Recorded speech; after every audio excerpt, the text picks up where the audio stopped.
अगर calculus method से हमको डिराइव करना हो इक्वेशंस को, तो फर्स्ट इक्वेशन डिराइव करनी हो तो आपको पता होना चाहिए कि एक्सेलरेशन क्या होता है, dv बाय dt। तो dv की वैल्यू क्या हो जाएगी, a dt। अब हम करेंगे दोनों तरफ इंटीग्रेट।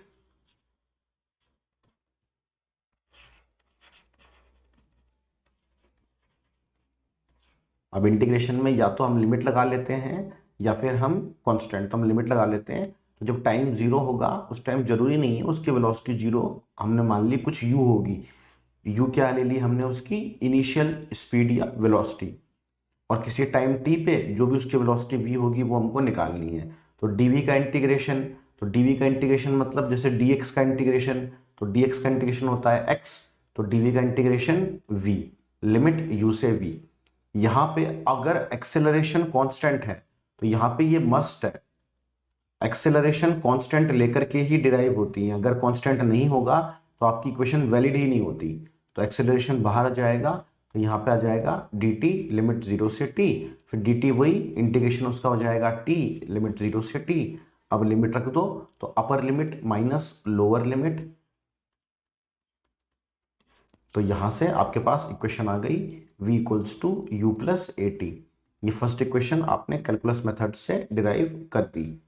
बट जब इक्वेशंस की बात आएगी बाद में एंड में बताऊंगा मैं कि कब इक्वेशन अप्लाई होती है कब नहीं होती, तो उसमें ये वाला पॉइंट कवर करेंगे हम कि एक्सेलरेशन तो कांस्टेंट होना ही चाहिए। जब सेकंड इक्वेशन डिराइव करनी है तो हम जानते हैं कि वेलोसिटी क्या होती है, dx by dt, general velocity किसी भी टाइम पे। तो dx क्या हो जाएगा, वो हो जाएगा v dt। अब आप यहाँ पे v की वैल्यू वो आप रख दो फर्स्ट इक्वेशन से, तो वो थी u प्लस ए टी, इसका साथ में मल्टीप्लाई dt, फिर से दोनों तरफ क्या कर दो इंटीग्रेशन। तो यहाँ हो जाएगा dx का इंटीग्रेशन, यहाँ पे हो जाएगा u plus a T dt, इसका इंटीग्रेशन। अब इंटीग्रेशन में लिमिट्स रखेंगे, तो जब टाइम जीरो होगा तो हमने मान लिया डिस्प्लेसमेंट कुछ होगा x1, जब टाइम t होगा तो डिस्प्लेसमेंट कुछ होगा x2। तो dx का इंटीग्रेशन वो आएगा x, और यहाँ पे इसको इंटीग्रेशन को अलग कर लेंगे तो u डी टी यू का अलग इंटीग्रेशन और ए टी डी टी इसका अलग इंटीग्रेशन। लिमिट टाइम की वही 0 से t। यहाँ पे अभी x की लिमिट हमने लगाई नहीं है, x1 से x2। तो जब x की लिमिट लगाऊंगा तो क्या आएगी, x2 माइनस x1। तो इसी को हम नेट डिस्प्लेसमेंट x बोल देते हैं। ठीक है, दोनों का जो डिफरेंस होता है उसी को हम x बोल देते हैं। और यहाँ पे क्या होगा u, तो dt का इंटीग्रेशन आएगा t लिमिट 0 से t। यहाँ पे a बाहर अगर कांस्टेंट है तो वो मैं पहले बोल चुका हूँ कि एक्सेलरेशन तो सब में कांस्टेंट लेकर के ही चलना है, अदरवाइज ये क्वेश्चन प्रूव हो ही नहीं सकती। तो यहाँ पे है t dt, तो t की पावर 1, इसका इंटीग्रेशन क्या होगा, तो x की पावर n+1 अपॉन n+1। तो पावर 1 से बढ़ गई और लिमिट यहाँ पे 0 से t हो गई। तो यहाँ पे अब हमारे पास बचेगा, तो x equals to u, limit डाल दो तो t minus 0 plus a by 2, यहाँ पे है टी स्क्वेयर, तो लिमिट डाल दोगे तो टी स्क्वायर माइनस 0 स्क्वेयर। तो आपके पास इक्वेशन आ गई x equals to u t plus half a t square. ये क्वेश्चन नंबर सेकंड प्रूव करना, बड़ी आसान थी। थर्ड वाली इक्वेशन प्रूव करने में थोड़ा सा दिमाग लगता है, तो इसलिए थोड़ा अच्छा प्रूफ भी है। थर्ड वाली इक्वेशन प्रूव करने के लिए आपको फॉर्मूला एक्सेलरेशन का नॉर्मली पता होता है, वो क्या होता है, dv बाय dt। लेकिन अगर मैं इसको मल्टीप्लाई डिवाइड कर दूं dx से मल्टीप्लाई और dx से डिवाइड, तो क्या हो जाएगा, मैं इनको साथ में रख लूंगा। एक तो dx बाय dt को अलग से रख लूंगा,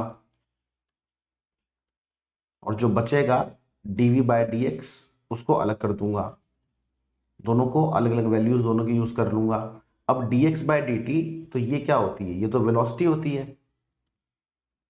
तो एक्सेलरेशन का फॉर्मूला वो क्या बन गया, v dv bye dx।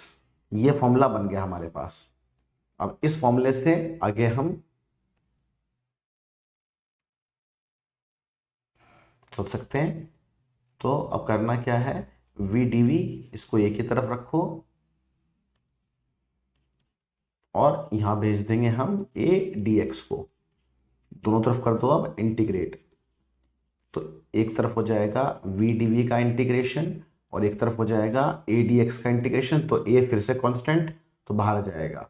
Limit लगानी है तो जब डिस्प्लेसमेंट x1 होगा तब मान लो स्पीड u थी, जब डिस्प्लेसमेंट x2 हो गया तो स्पीड हो गई मान लो v, तो v dv, तो x की पावर n का इंटीग्रेशन, तो x की पावर n+1 अपॉन n+1, तो v का इंटीग्रेशन तो वो ये हो गया, और यहाँ पे dx का इंटीग्रेशन x।